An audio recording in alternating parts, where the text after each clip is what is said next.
démocratie lañ nekk dama daa moom a gën a suppu kan ji jarul histoire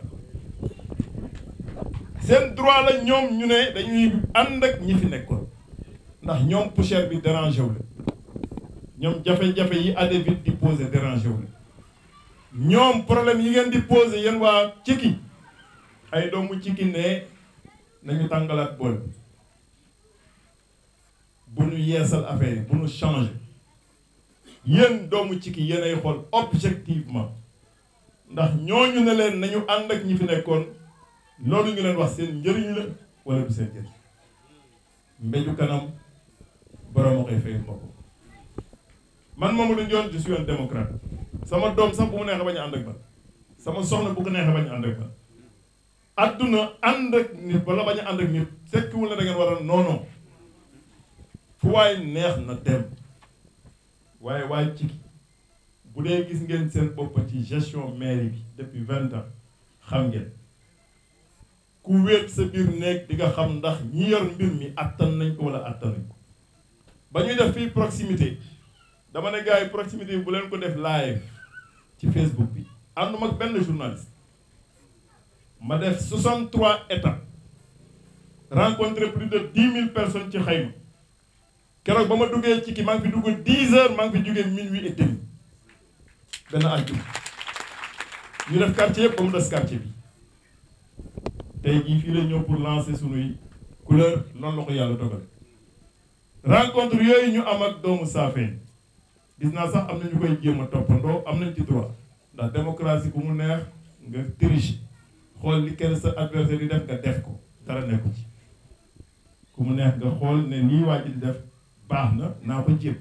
waaye roy na nduroog pire gars yi dama bëgg nit ñi xam ne ñooñu ma doon jàkkaarloo ci quartier yi ay gor lañu man tamit yaakaar naa ne gor la te la ma wax ak ñoom ci penc yi ci sango yi ci néeg yi lu simple la tey dinaa leen ko wax dama leen ne boo leen yaakaaree ne gaa ñi fi nekk depuis 20 ans ndax système bi changé wul benn la bu dee yaakaar ngeen ne ñoom li ñuy def baax na bu leen ma wote nii laa leen ko waxee saa fi ngeen may saa bu dee yaakaar ngeen ne ñi fi nekk li ñuy def baax na bu leen ma wote waaye boo leen wotelee dimanche nag ñëwaat lundi naan ma yàpp koor yi kurka kur boobu dina jafe de dama bëgg ñu xam li may wax dugguma ci politique pour ceeb nii naan suma ceeb dugguma ci politique pour yokk suma dara dugguma ci politique pour wut ndombal tànk ak benn téeña laa ko waxee muy kàndal les archives sont là ma ne lépp lu ma yor mairie ja sama ko gënal ba ma koy wax tout le monde était là lépp lu ma yor tey jii ci guddi yi mairie ja sama ko gënal ndax li ma jàpp man mooy mënuma seetaan samay mbokk ak jafe-jafe yi ñu am nii may tëdd di nelaw comme si de rien n'était may seetaan loo xamante ne xam naa fa muy mujjee suba ñun bu ci dugalu suñu loxo même ñii di xëccoog man seen sutura mooy ma gañe leen waxantuuma de ñii may xëccool seen jàmm mooy ma gañe leen li tax ma wax ko ñoom dafa am yu ñu bëgg régulariser nee nañ dafa am yu ñu def nee nañ fa nu jëm ñoom mënuñu ci kenn te waxantuuma xëccoo bi yëpp nag li ki laxasu am na ku ko junj sànq dafa am ñu bokkul ci làmb ji xew Diass commune Diass am na ñoo xamante ne bokkuñu ci te ñu ngi yóbbante ay galgal ñu ngi yóbbante ay kurpañ ñu ngi yóbbante sax ay dompat ndax dompat ci sot la bokk façon bu ne ñu ngi koy yóbbante jamono yële passé am na waa joo xamante ne crédit téléphone am mu ngi fii ci département de Mbour téléphone am yëpp woo ay nit na leen dem leen ànd ak waa ji dem leen ànd ak kële bu dul loolu Mamadou gañe leen te bu leen gañe du baax ma ne ko waajooj de sikkim yëpp a lakkandoo pourtant de sikkim moom mu ngay boy moom it mu fàtte sikkim moom toppatoo sikkim bi nekk jas dañuy gagné élection incha allah li tax ma ne dañ koy gagné ndax waajay def loolu di yebal ay góor ak ay jigéen na leen dal leen ci kaw Mamadou fexe leen ba bu mu jàll waajay def loolu li mu xamul mooy bu xooloon l'histoire du Sénégal bu liiroon Kada Mosto la mu bind ci saafara du jéem loolu Kada Mosto dafa ne ba mu ñëwee Sénégal dans les années 1600 mu ne dafa am communauté bu ñuy tuddee les Safi mu ne ñooñu daal li ko yéem mooy ñooñu jaay ñu jaam jënd ñu jaam bokkuñu ci esclavage muy la période la plus sombre de l'histoire africaine mu ne ñooñu c'est une société égalitaire maanaam dañuy yem ñoom ñëpp a yem kenn tegul ci kaw kenn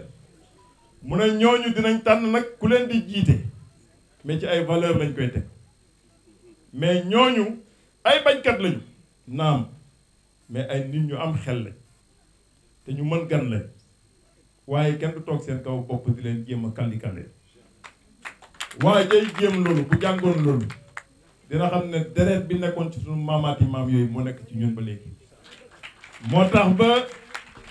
bi gars yi di xëccoo Benno Bokk Yaakaar bi man dama toog ci sama xeer xam li ma xam ne bañ bëre bëre bëgg a bëre bëre bañ bëre bëre bëgg bëre bëre li taxoon gaa ñi di xëccoo Benno Bokk Yaakaar bi lenn rek la loolu xale yu ndaw yi sax kenn mënu leen ci ñaañoox kenn mënu leen ci nax picc yi naaw sax xam nañ li taxoon gaa yi di xëccoo Benno dañ ko doon xëccoo parce que ñoom ci li ñuy njort ndax musuñu ci li ñuy njort dañu ne bu ñu jëlee Benno bi Mamadou Ndione du ñeme présenté wu kon nañu jël sunu moyen yëpp sunu doole yëpp sunu pexe yëpp sunu xam-xam yëpp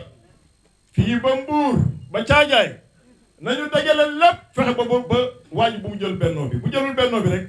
carte gi leer ma ne dañu xamul wallaahi dañu xam bëgg bëre bëre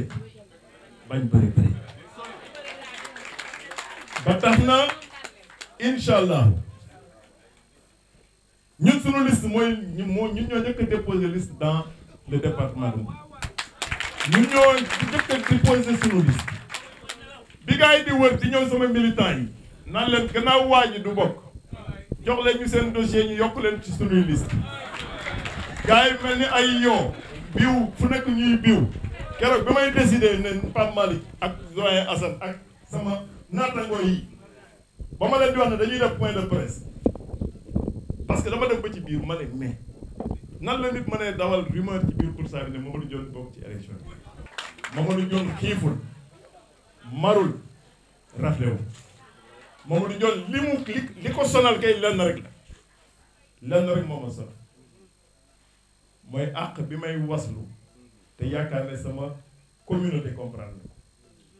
damay yóotu mairie Diass pour fexe ba ndaw ñii suba ñu régler seeni problème damay yóotu mairie Diass pour fexe ba jigéen ñi nga xam ne ay jàmbaar lañ la ñuy def ñu gën ko fula damay yóotu mairie Diass pour que suba ñu bañ a nekk ci situation boo xamante ne